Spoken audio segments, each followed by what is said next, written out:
Hello students, I welcome you all to my YouTube channel, that is Pharma Wisdom.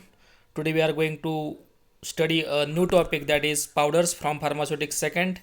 This video lecture presentation is useful for both diploma in pharmacy as well as bachelor of pharmacy students. As the topic is large, we are divided this topic into three parts, and today we are going to study this part 1.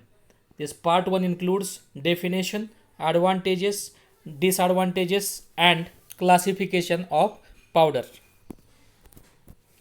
So if you have still not subscribed to our channel, then subscribe to our channel Pharma Wisdom to get our latest videos. So let's start with the presentation. Initially we are going to see the definition of powder. Powders are the mixture of finely divided drugs or chemicals in dry form which are used both internally and externally and available in crystalline और ॲमॉर्फस form.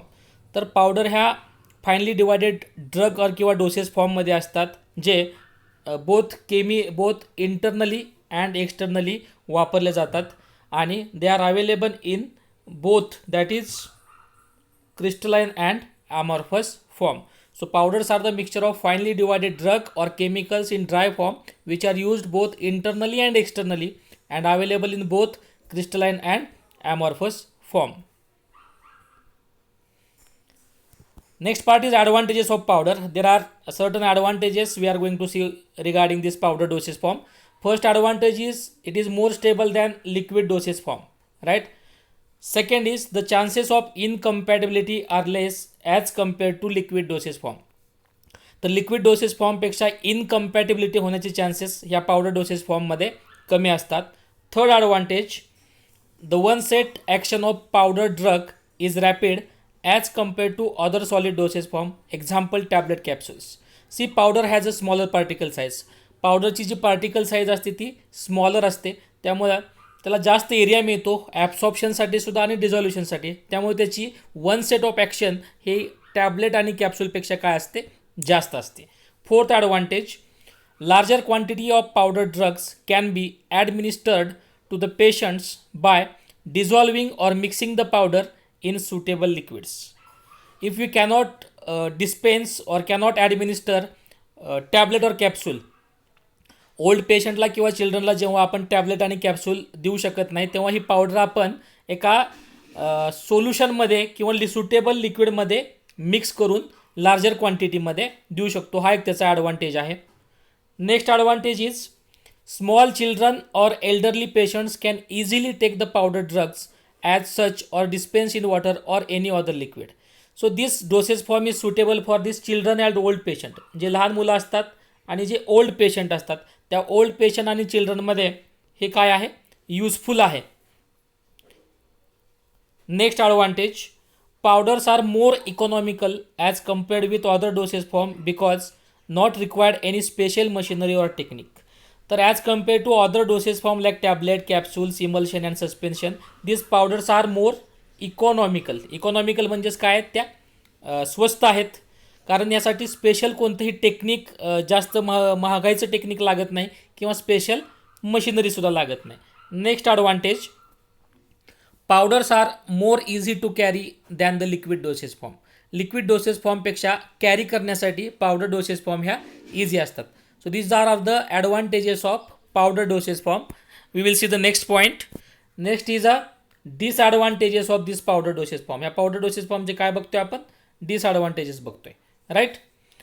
First disadvantage, bitter, nauseous and unpleasant taste drugs can't be dispensed in powder form. bitter म्हणजे जे drugs कडू असतात, nauseous म्हणजे ज्याच्यामुळे vomiting आल्यासारखं वाटतं, and अनप्लिजंट taste drugs ज्याची taste जी आहे ती अनप्लिजंट असते, असे ड्रग्स किंवा मेडिसिन आपण पावडर फॉर्ममध्ये फॉर्म्युलेट करू शकत नाही, कारण पावडरला आपण कोटिंग करू शकत नाहीत. असेच बिटर, नॉशियस किंवा अनप्लेजंट ड्रग आपण टॅबलेट किंवा कॅप्सूल फॉर्ममध्ये कन्वर्ट करू शकतो किंवा फॉर्म्युलेट करू शकतो, पण पावडर फॉर्ममध्ये करू शकत नाही. हा ह्याचा पहिला डिसॲडव्हान्टेज आहे.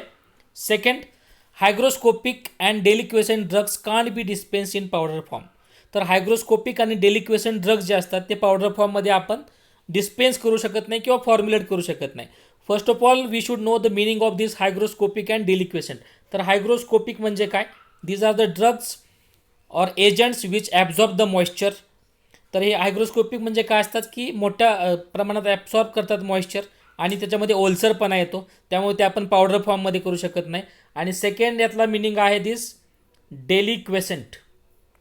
What is the meaning of this deliquescent?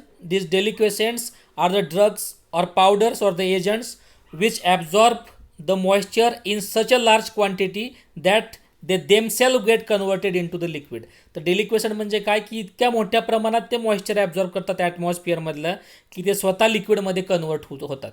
मग असे ड्रग्स किंवा मेडिसिन्स आपण देऊ शकत नाहीत हायग्रोस्कोपिक आणि deliquescent drugs. Third disadvantage, dispensing of powder is time consuming process. तर डिस्पेन्सिंग करणं पावडरची ही टाईम कन्झ्युमिंग प्रोसेस आहे, कारण पावडर वेगवेगळ्या पावडर जेव्हा आपण मिक्स करतो, when we are mixing this different powders their size differs. Some powders are crystalline, some are amorphous. काय क्रिस्टलाइन पावडर असतात, काय ॲमॉर्पस असतात. मग त्यांचं मिक्सिंग करणं, त्यांची युनिफॉर्म साईज मेंटेन करणं ही थोडीशी टाईम कन्झ्युमिंग प्रोसेस आहे. Next disadvantage, quantity less than 100 mg of powder can't be weighed on dispensing balance.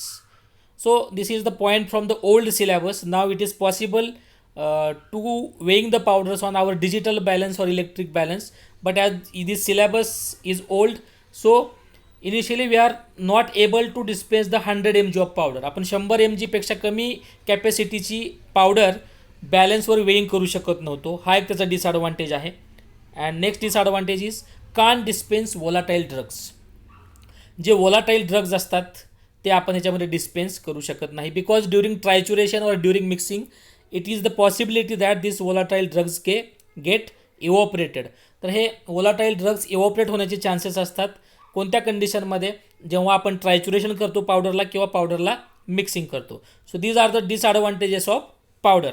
Moving to the next part of this powder, that is classification or types of powder. पावडरचं classification किंवा types आपण बघतोय आता. So basically this powders are classified into 6 classes. 6 क्लासेसमध्ये याचं classification आहे किंवा ह्याचे 6 टाईप्स आहेत. First is bulk powder for internal use, second is bulk powder for external use, third is simple and compound powder for internal use, fourth is simple and compound powder for external use, then powder enclosed in cachettes and capsule, and last is compressed powders. So basically these powders are classified into these 6 classes. Bulk powder for internal use, example is this antacid and laxative. Then bulk powder for external use, examples on your screen, insufflation, dusting powder, snuff and dentifrices. Third class is simple and compound powder for internal use, example aspirin powder and APC powder, that is aspirin, paracetamol and caffeine containing powder, right? Next is simple and compound powder for external use. Second last class is powder enclosed in cachettes and capsules.